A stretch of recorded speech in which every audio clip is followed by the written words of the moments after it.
Un groupe d'élèves a été envoyé dans un monde mystérieux, tous ayant des talents innés. Le protagoniste est évalué et découvre qu'il n'a aucun pouvoir magique. La déesse, réalisant cela, décide de se débarrasser de lui. Ce que la déesse ne sait pas, c'est que le protagoniste est toujours en vie et cherche à se venger d'avoir été traité comme un chien. Pendant un voyage scolaire, tout semblait calme, mais l'une des filles est harcelée par un élève. Personne ne dit rien, et elle est sur le point de pleurer. Touka se réveille, sans savoir pourquoi, mais décide de défendre la fille. Le tyran se moque de lui pour avoir essayé de se montrer courageux. Il appelle ses amis pour tabasser Touka, mais le chef du groupe préfère ne pas gaspiller sa force sur quelqu'un qu'il considère comme insignifiant. Le tyran abandonne et décide d'ignorer le protagoniste. Pendant le voyage, Touka se demande pourquoi il a défendu la fille, étant donné qu'il n'était pas habituellement comme ça. Tout à coup, une lumière brillante illumine le bus et ils sont transportés dans un autre monde. Une déesse les accueille et les appelle héros. Elle explique que les démons, des êtres malfaisants qui ont été ressuscités, ont besoin de l'aide des nouveaux héros arrivés. Les élèves ont des doutes et expliquent qu'ils n'ont aucun talent pour se battre et pas de compétences particulières. La déesse leur assure que tout le monde a du talent, ils ne l'ont simplement pas encore suffisamment développé. Elle convoque un monstre et bat facilement un démon en utilisant sa magie. Maintenant, avec tout le monde convaincu par les paroles de la déesse, ils décident de lui faire confiance. Les élèves passent une mesure de pouvoir, chacun place sa main sur une sphère qui montre leur niveau de pouvoir.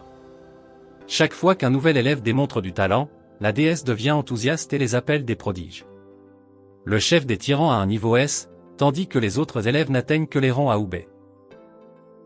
Lorsque c'est le tour de Touka, son niveau est si bas qu'il semble insignifiant. Seulement 3 élèves avaient réussi à atteindre le niveau S. La déesse leur explique comment ils peuvent voir leurs statistiques et comment ils doivent monter de niveau, mais elle ne peut s'empêcher de jeter un regard sur Touka. Elle annonce qu'il est temps pour le rituel et révèle que Touka a obtenu le niveau le plus bas parmi tous les étudiants, étant de niveau. Pour cette raison, il a été choisi comme partie du rituel. Avec une expression cynique, elle informe qu'elle enverra le plus faible du groupe au fond du donjon en sacrifice. S'il survit au monstre vivant dans le donjon, il sera reconnu pour sa survie et pourra revenir au groupe.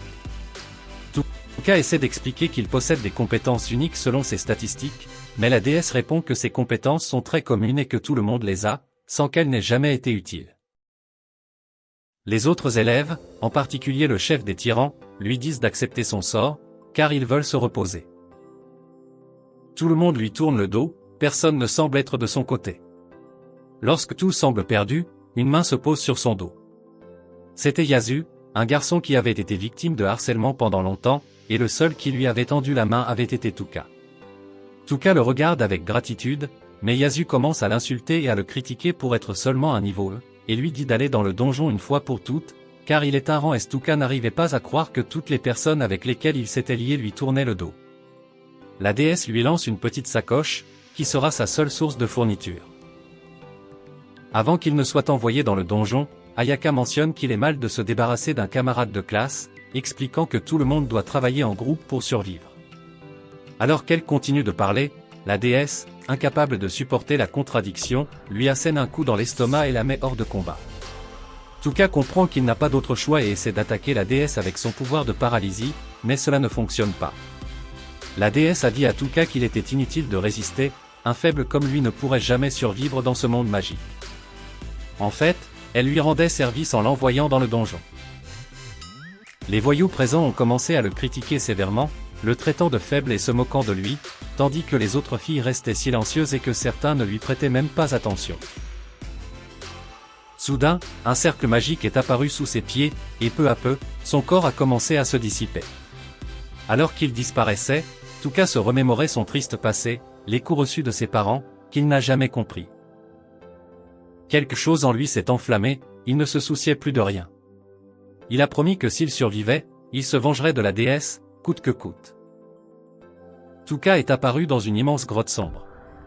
Il ne comprenait pas où il se trouvait, et les seules choses qu'il a trouvées étaient sa sacoche magique et quelques os éparpillés sur le sol.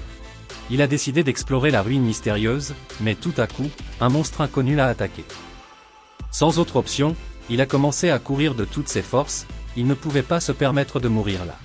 En courant, il est tombé au sol, terrifié par le monstre. Il a accepté sa mort imminente, mais ensuite un souvenir a envahi son esprit, comment la déesse l'avait rejeté comme un déchet, ainsi que ses compagnons et sa famille précédente. Déterminé à ne pas abandonner, Tuka a activé son pouvoir de paralysie contre le monstre. Bien qu'il ne croyait pas que cela fonctionnerait, cela a surpris et a fonctionné, lui permettant de fuir plus vite. Cependant, il s'est rapidement retrouvé face à une autre bête qui a essayé de le dévorer. Cette fois, il a décidé de l'affronter. Il a utilisé du poison tout en étant paralysé, et d'une manière ou d'une autre, il s'est senti soulagé. Il n'y avait pas de temps pour se reposer car le premier monstre s'était libéré de la paralysie et n'avait plus de mana pour utiliser ses compétences. Tuka a ri, pensant que la vengeance semblait impossible, mais il n'était pas prêt à abandonner. Il a décidé de tout risquer et d'utiliser sa magie de paralysie, peu importe si cela pouvait le tuer. C'était une bataille pour la survie, et il était déterminé à se battre jusqu'à la fin.